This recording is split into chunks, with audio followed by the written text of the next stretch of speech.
Good morning. So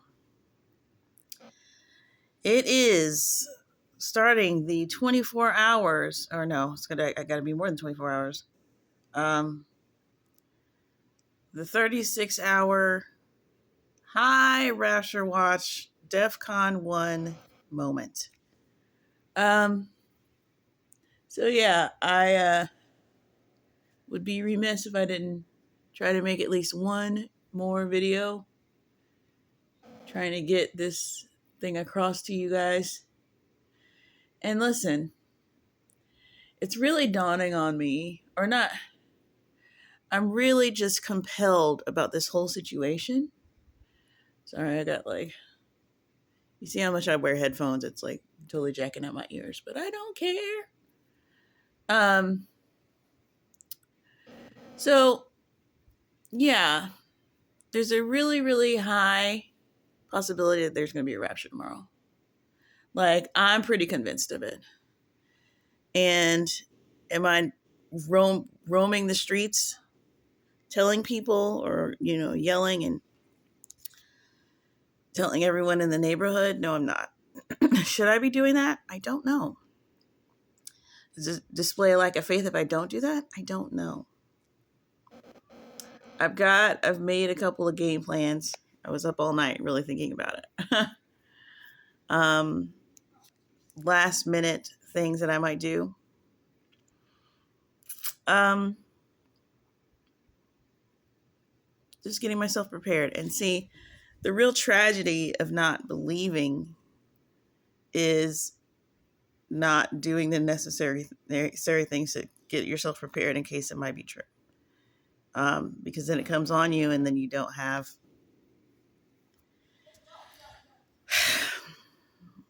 trying to think of what to even say about it. I just find it very funny that God himself sort of constantly is finding himself in this position with people. And how it is typical, and yet people still don't even take that into consideration.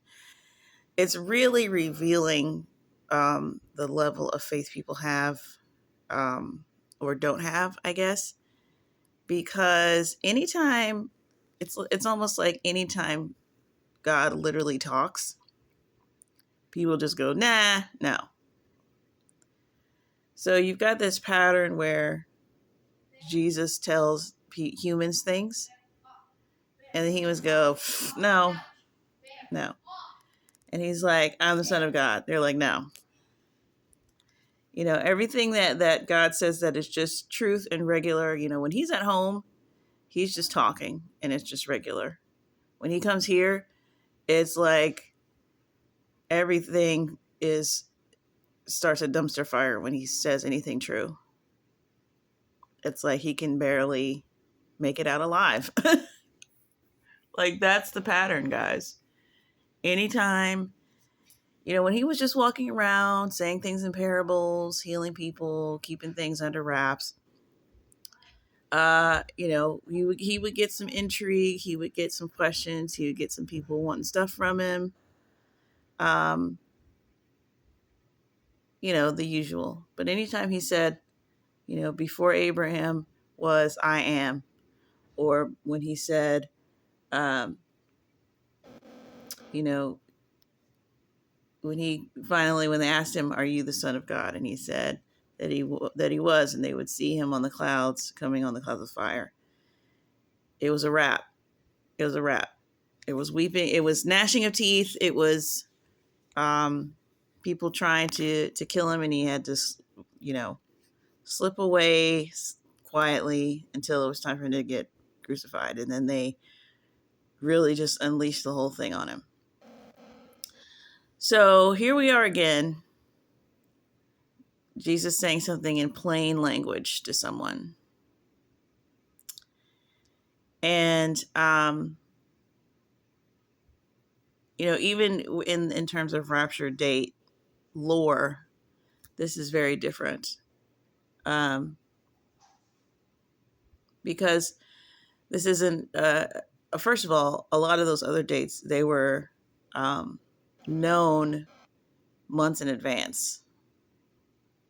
Um, I don't know much about like the 88 one or whatever, but the two main ones that I lived through, they were known months in advance. And it was all based on just calculations. This one was Jesus literally speaking to a person. Like that's her proof. It's not her doing a bunch of research or um,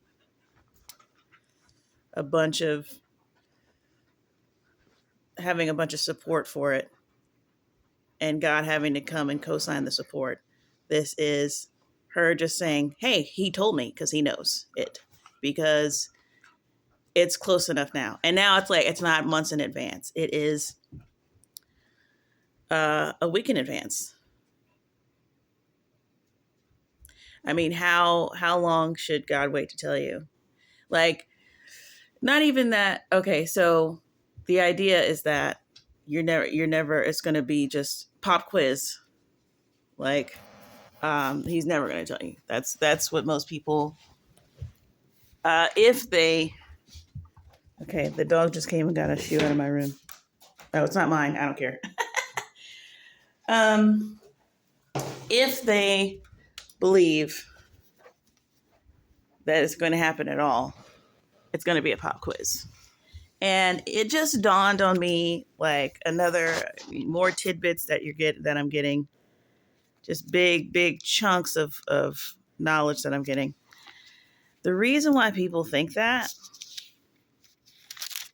I mean, there's multiple reasons, but I just realized that the parable of the virgins, look at me like trying to go through the Bible like I'm just going to be able to find it. I'm pretty sure it's, let me see.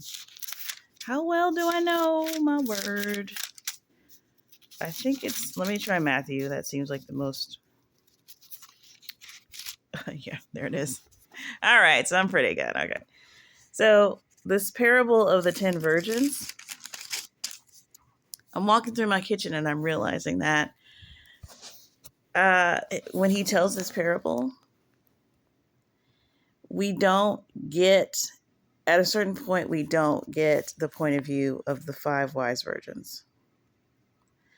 So let's start with all of them waking up and trimming their lamps. So they all wake up and trim their lamps. The foolish ones say to the wise, give us some of your oil. Our lamps are going out. Okay. I can't. Okay. So then they say that. And the wise say, no, they reply, there may not be enough for both us and you. Instead, go to those who sell oil and buy some for yourselves. But while they were on their way to buy it, the bridegroom arrived.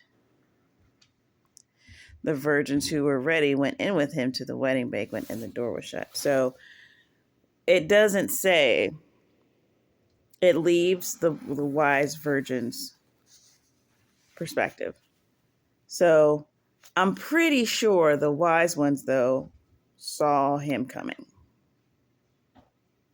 They probably saw him coming from 40 feet away, like however long your eyes can see. There's a big old parade. They saw him coming around the corner. We don't know that. We only hear about how the other ones missed it on the way to do whatever they were trying to go do. So for the people who are wise, what does it look like to see him coming? How much notice do they get? The ones who missed it got no notice. But the ones who were there saw him. They saw him coming from afar. They probably heard his thing, and they probably heard it first before they saw anything and said, oh, here he is. And they were happy. And they got to enjoy watching that whole procession. So You're in the last days. You're a last days person. At some point, you got to orient yourself to understand like what this whole process is going to look like. Like, I'm trying to think of like anybody who has ever been involved with any type of um, surprise thing or something that was top secret. Some event, some long planned thing. How long before the people that needed to know, how long before that information started to swell and get a little bigger and people know roundabout when something was going to happen? You have at least a little bit of notice. It's just the nature of it. And who said I don't understand why people don't think this is feasible. But at the same time, this is people's MO, like I was saying about before. It's like when Jesus is saying anything that's just true and normal, people just freak out about it. But it also reveals people's approach to Jesus, which is not an approach, it's a non-familiar. They don't treat him like he's a real person. Because I guarantee you, if you heard from a friend of a friend, I mean, this doesn't even have to be a close person to you. This could be like, hey, do you know so and so is planning on, you know, giving away all of their stuff on this particular day, and to whoever wants it. You'd be like, you would consider it. You would go, no, they wouldn't do that. It doesn't. Where does it say that she's going to do that? You wouldn't do that at all. So it's like this whole thing comes down to what we constantly tell other people, which is that this is about relationship. Do you believe that or not? Is that you talking about this coming down to relationship? Is this still just a hypothetical thing for you in your mind? Oh, it's all about relationship. This hypothetical thing that isn't really real until I visibly see it with my eyes. Okay, it's like that's not faith. So you're still on the fence about this whole thing, is what you're telling me. Like you don't even. It reveals where you are, which is not very far. I mean, it's like not far, like you're nowhere. Because either you're going to, you sound like you're chewing on something, boy, is all I'm saying. And there's no food in here. Don't chew on my shoes. No, don't. I don't want you to come over here. What are you chewing on? Get away from me. Yo, I don't know why we have a black lab. Like, so I was talking to friends of ours last night, and they were going all into the history of the black lab species and how they're hunting dogs and they're bred for all of that. And I'm like, dude, we literally just sit in the house all day. He's got to be dying. Like, when they say research the dog, whatever, before you get one, like, you got to also know why you have to do that. You're not researching it just to see, okay, which one's the prettiest and which one is going to look cool and whatever. It's not my fault I didn't buy the dog, so I don't care. But anyways, so we got a hunting dog that literally is just watching us play video games and, trying to stay active. And he's literally torn up everything that, whatever. So, yeah, some of us have more relationships with our dogs than we do with God. Like, he's still a part of your life. He's a part of your life here. Anytime you try to get this thing off of the ground, it's like impossible. It's like believing in Superman, but then like never expecting, I don't know, it's like, what's the point of believing in Superman if you don't think he can fly you to your house? It's just like, I thought you said y'all were friends or whatever. It's like, oh, he would never do that. Now I understand, we all have our blind spots or whatever. But this is fundamental. It's like, you say this is about relationship. Okay, go ask. And even though I'll say, yes, I have not asked, but this is the nature of my thing with him, because I don't, I don't go in and like physically ask, or I don't, because I don't have the same mindset of like, well, I need to know for myself. It's like, I can usually tell based on I know his personality. Okay, he's definitely tearing up something, and it looks like some clothes. Is that my dress? Bro! All right, sorry about that. You're gonna have to deal with the rambling nature of this video, because it just needs to happen. But I can usually, I know his personality. Like, if we're talking about relationships here, my faith, because I suppose your relationship is a faith-based relationship. Like this is all going on faith. I feel like I have a pretty good grasp of his personality, not just because of some intuitive thing. Like, I've read about it now, very everywhere, many times, all over the word. And this is not even like a difficult, that's what's crazy about it. Like, this isn't even a difficult thing to discern. It's like you hear something about God, right? Somebody goes, oh, God did this. He appeared here. He did this. Like, he's not at your house. He didn't tell you about it. Because he's not going to necessarily tell you about it because he's busy, right? He's busy. He's got a lot of stuff going on. He's not going to tell you about everything. It's like having a famous friend. It's like having a friend that's like a movie director or something. And you're like, oh, somebody tells you, like, did you hear, like, he's scouting for this movie? It's going to be so big, blah, blah, blah. And you go, for real? It's not like I don't need to call him right then and be like, are you really doing this? Like, I believe that that's probably true. I'll catch up with him later. It's not pertinent to me. Like, if it's pertinent to me, it's going to get to me. I don't need to call up and make sure that it's true. You know what I'm saying? Like, it sounds like something he would do if he's a movie director and super famous. It sounds like would be doing exactly, that sounds like his MO. I'd be like, really? Wow. And even if I tried to call him and I didn't get an answer, also not going to trip about that. He's a very famous movie producer doing a big old project, and probably every single person is doing the same thing I'm doing. Like, I'm trying to base this in reality, but I'm saying this is the nature of, like, this is what the steps would be if this is treated as real.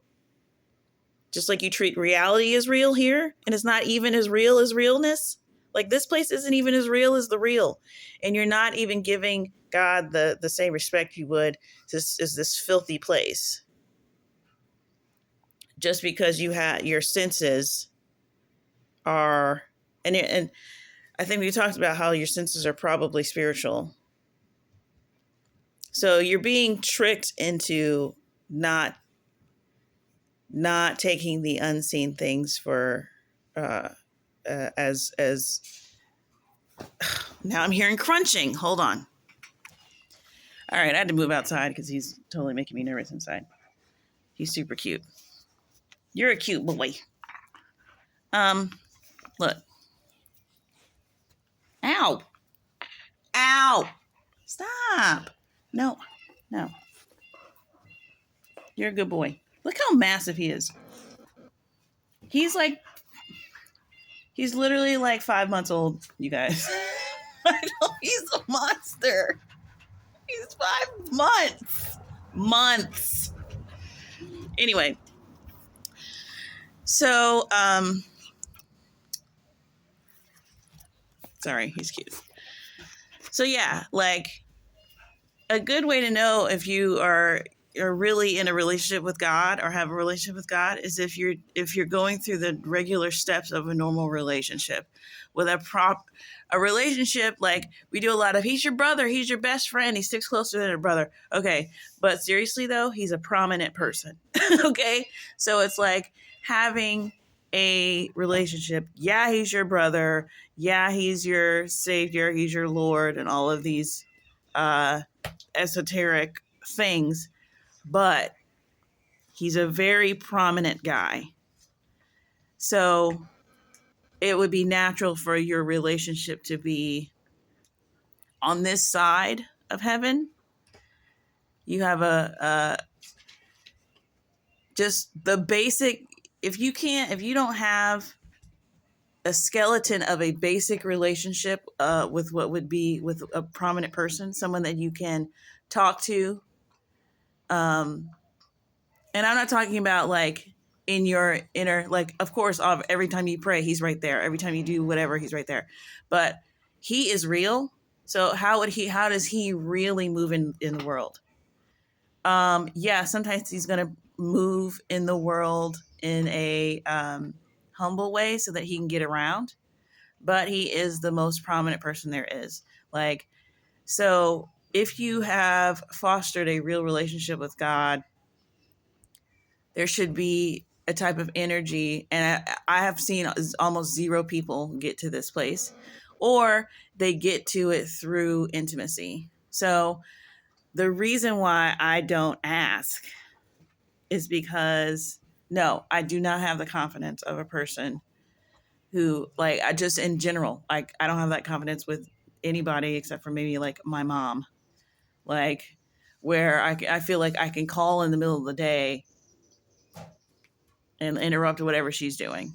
I don't have that kind of, like, so the people that I'm close with, what I'm saying is, like, the way that I treat God is not just based on, it's not something I'm doing with God that's different what I'm doing with others.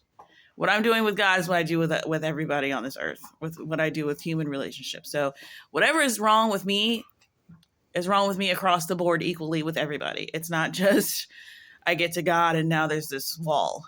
And with like everybody else, I'm super this and that. It's like, no, I'm treating God the way I treat everybody. So, so that's not a bias. It's not coming from a spiritual thing. So,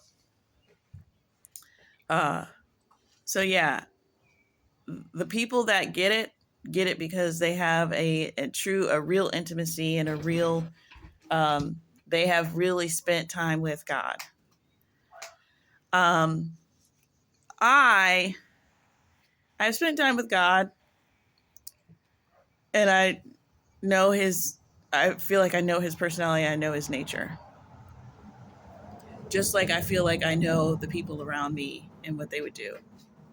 If somebody told me like, oh yeah, your son was, like, we caught your son doing this and this and he was throwing rocks. It's like, that don't sound like something he would do. Like, but let me see what's going on. Let's find out, who he was with, or, maybe there's something going on. I'll be open to it, but my first instinct is like, whatever. Or somebody tells me something good, I'll know, like, I can be like, oh yeah, or I can be like, really? I could be surprised. So people don't even go through these natural, regular, normal things with God. It's just like it's like he goes from being the realest thing to you to like a paper doll caricature thing that you can't believe is whatever, animate and start doing things. So, yeah, so I find out that God has told somebody the date. Now, immediately I go, that's totally, yeah, he would do that. But then I also like look at the person. Because it's like, he would do that, but who would he do that for? Or who would he tell that to? Okay, if that person is humble, if that person has childlike faith, if that person is, yeah, absolutely, I believe that. Unlikely person, yeah. Do I believe that if Joel Osteen got up and said that, that's dubious to me, because Joel Osteen is dubious to me. Like, in the sense of like, you don't go from his, whatever his content is, to a before Abraham was, I am type of statement from God. Like, that's, unless he's just up there and he's like completely undone and he looks like he hasn't even showered. Okay, now I'm listening. That sounds like God's context. Like, he just totally took a person that you would, the unlikeliest person, and he is messed up. Like, he's just freaked out, and like they want to drag him off to the mental institution. Like, okay, that's now we're getting close to something I believe. You know what I mean? So, yeah, it's like people are not, they're not interacting with him. They're not interacting with him. And that's what it means. If you have any type of relationship, you got to have that. So as much as I feel like, yeah, no, I'm not as close as this person or as close as that person seems to be or whatever, I know enough to know not to freaking just blindly reject something because it doesn't sound feasible here in this world. It's like, I thought God was your friend. What are you talking about? Like, that it's impossible. Did you say it was impossible? I thought, God, you said it was impossible? Like, it's not possible? Like, go look up impossible in your Bible and see what comes back. Like, so we got people just really lacking the fundamentals here. And then, but okay, once I consider, based on who's telling me the information, and not just, I need to judge you and make sure it's like, I know God enough to know who he would tell something like that to. Who found out he was resurrected first? Who did he tell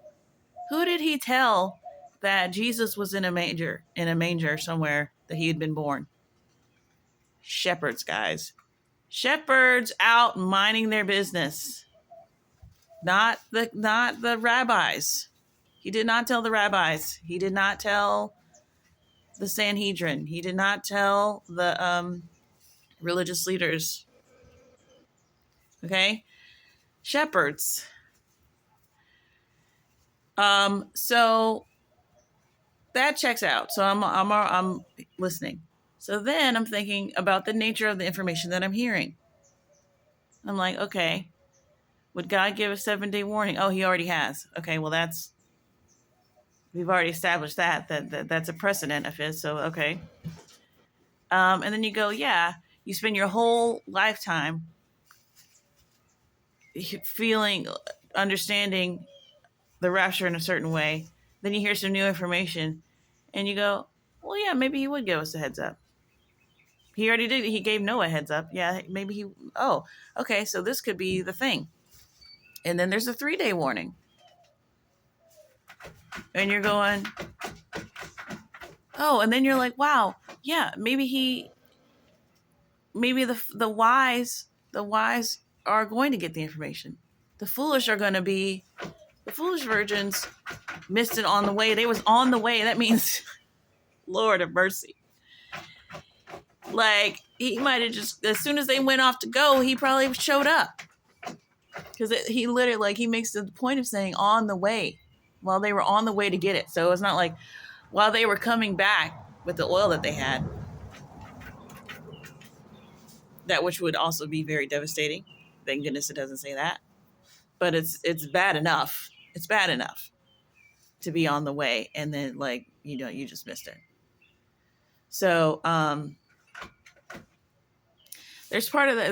There's a spirit or an essence of that parable that I still don't get, because I'm always like, if I was running out of oil, then I would just, like, I'm like, I don't understand what you're trying to get across to me necessarily, because this parable don't work for me. If I was running out of oil, I wouldn't go anywhere. I would just sit my butt in the dark Like, I'd just be holding on to somebody's arm sleeve. Like, I'm not going anywhere. And it's like, I can't understand the foolish virgin. It's like, I can't even get in the mind of a foolish virgin, because it's like, that just would never be me. So I just don't, I can't understand the parable. Like, I don't understand the parable. Like, it's like my nature. Like, that whole thing is already my nature. It's like, I cannot be caught without having, like, I'm already thinking about running out of oil on the way to the, like, it's like, listen, that's the last thing I want. So I'm already making sure that doesn't happen. But then, okay, let's say it does happen. Fine. I'm not moving a muscle. I'll just be in the dark. I don't understand where we're going with this parable. Like, why did they do what they did? So I'm sure, like, Jesus, like, has a time with me, because he can't even get the parable across to me. He's like, I'm like, well, why wouldn't they move? Why would they just stay where they are? And he's like, well, they didn't. Just for the sake of the parable, they didn't. They went. And it's like, but why would they? No one would do that. He's like, some people would. I'm like, I don't understand. So the 5 wise virgins got to see him probably coming from a ways away. But we don't know that. We don't see that. But it's logical. It's logical that you would.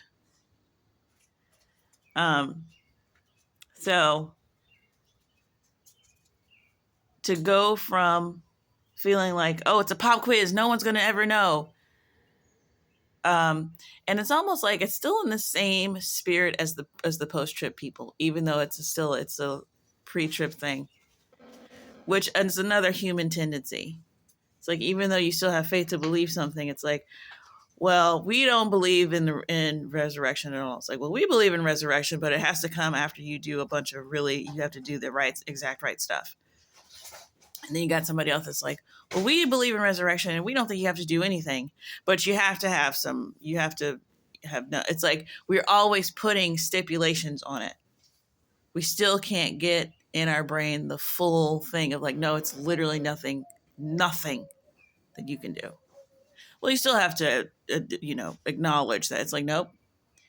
God is like constantly showing us like, no, it's literally all me and I'm just doing the whole thing. And if you are in your word, you go and you hear that information, you should be able to go, wow, it really is nothing like we can do. He is doing it all. But instead we fight and we contend. It's like, nah, no, I'm pretty sure you still have to, you got to at least do something. It's like, he's telling you, we keep getting words. It's like, how do you get a word from a human? The humans don't believe. The humans always think you got to do something extra.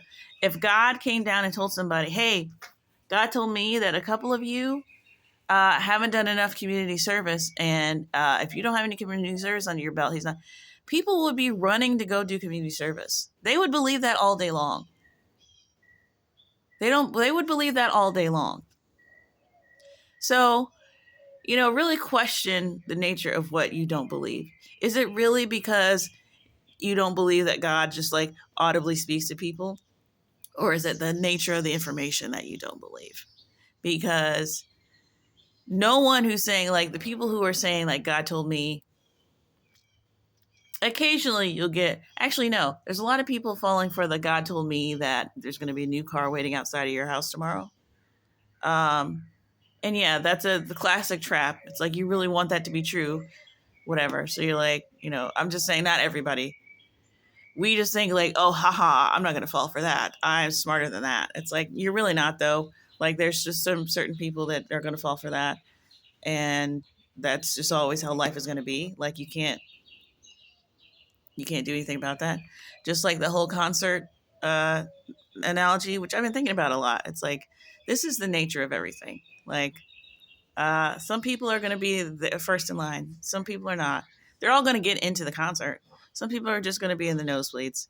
It's either that's all they could afford, which, reflects how much they care. Or maybe they got free tickets and weren't going to go at all and they ended up going. Some people are going to scalp the tickets. Some people are going to sell their tickets and get money instead. So this is the nature. There's all different types. and all different types are going to either get in the concert, and some of them are either going to miss the concert. It sucks to miss a concert, but it happens pretty much every concert there is. Someone will miss that thing. Someone will not be able to go. Someone will have bought tickets and not be able to go. Um, so gross. I'm gonna get bit out here. Anyways, I forgot where I was going with all that, but yeah, the way that we don't believe things, the way that we pick and choose why we don't believe things, I think it has more to do with the nature of the information. But it's like if the nature of the information follows what you know of God or what you've read of God, and that's a huge thing right there. It's like if you say, okay, well, where is it in the Word? Where is it in the Word? Where is it in the Word? Where is it in the Word? Where is it in the Word? Fine. You hear something, you hear somebody say something that God said, and it's not in the Word because he said it just now. So it's not in the Word because he's talking now. If he's telling you to go to the Walgreens to go get something, it's not going to be in the Word because he's saying it now. Okay. So that's another thing that people, it's like, you are not even trying, are you? You don't even know the first thing to do. So God tells you to go to the Walgreens. Well, but is the nature of that in the Word anywhere? The nature of him telling you in the span of time, a 1 to 3 hour span of time, what your next thing you ought to do is, and it's like no instructions why, no, not telling you why. He might not even tell you what to get there. He's just telling you to go. And it's unusually strong.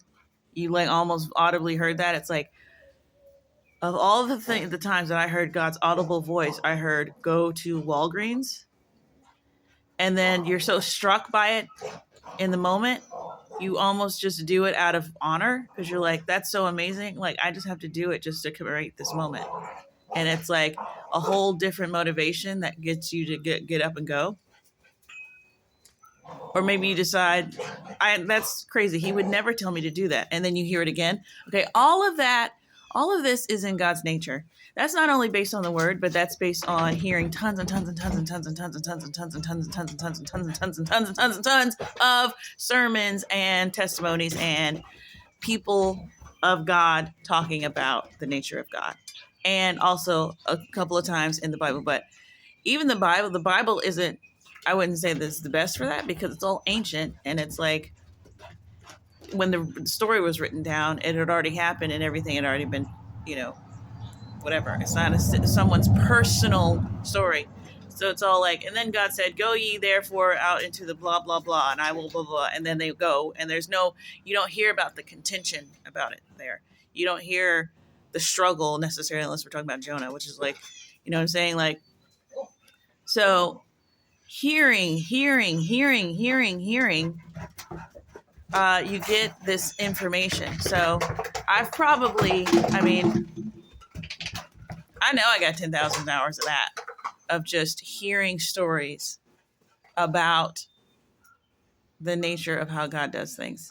So that could be a big part of it too. But I mean, all of these things build your faith. You're supposed to be hearing testimonies of other Christians. You're supposed to be, and it's not just for fun or entertainment. It's so that you can have an idea of how he moves. So, I guess a lot of people don't have the benefit of that or something, or they haven't ever done that. So, I don't know, but, yeah, I it's to the point now, like, I'm like, yeah, I'll totally buy that. That totally sounds like God. What happened? What did he say? And I'm ready to hear the next part. But some people can't get past the first thing. It's like, well, does God really talk? It's like, oh my gosh. Okay, well, you have obviously done zero research while you've been on the planet. And especially with YouTube now, like, there's literally there is a channel called Precious Testimonies. You guys, Like, they started in what looks to be the 70s or the 80s. Probably the 80s, because the 80s is when we had VHS tapes, camcorders, and people could record their own things. So I'm going to go with the 80s. It started in the 80s, and it just moved through the years, through the technologies. And now it's just like thousands and thousands and thousands and thousands of hours of Christians giving you, your home course in how God works. And it's amazing. And this is why he has us give testimonies. Again, another example of God doing multiple things with one thing. It's like, you thought that witness testimony was just for you to, it's edifying, it's teaching you, it's building your faith, it's doing all of these things at once, and it's just simply us talking to each other. That is a God thing. Food grows out of the ground. Us just talking. All of the things that would be here if every man-made thing was gone. Those are the things that God is always using, because those are the things. They are the most powerful things. There's nothing that's going to feed you better than the food that grows out of the ground. There's nothing that's going to be better for you. There's nothing that's going to be better for you than all of the methods that he's already come up with. There's nothing, prayer cannot be replaced by anything.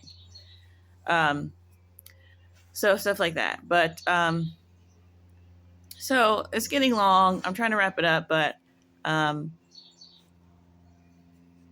probably going to do another one too. But so anyways, I really just got to the first aspect of what we're talking about here.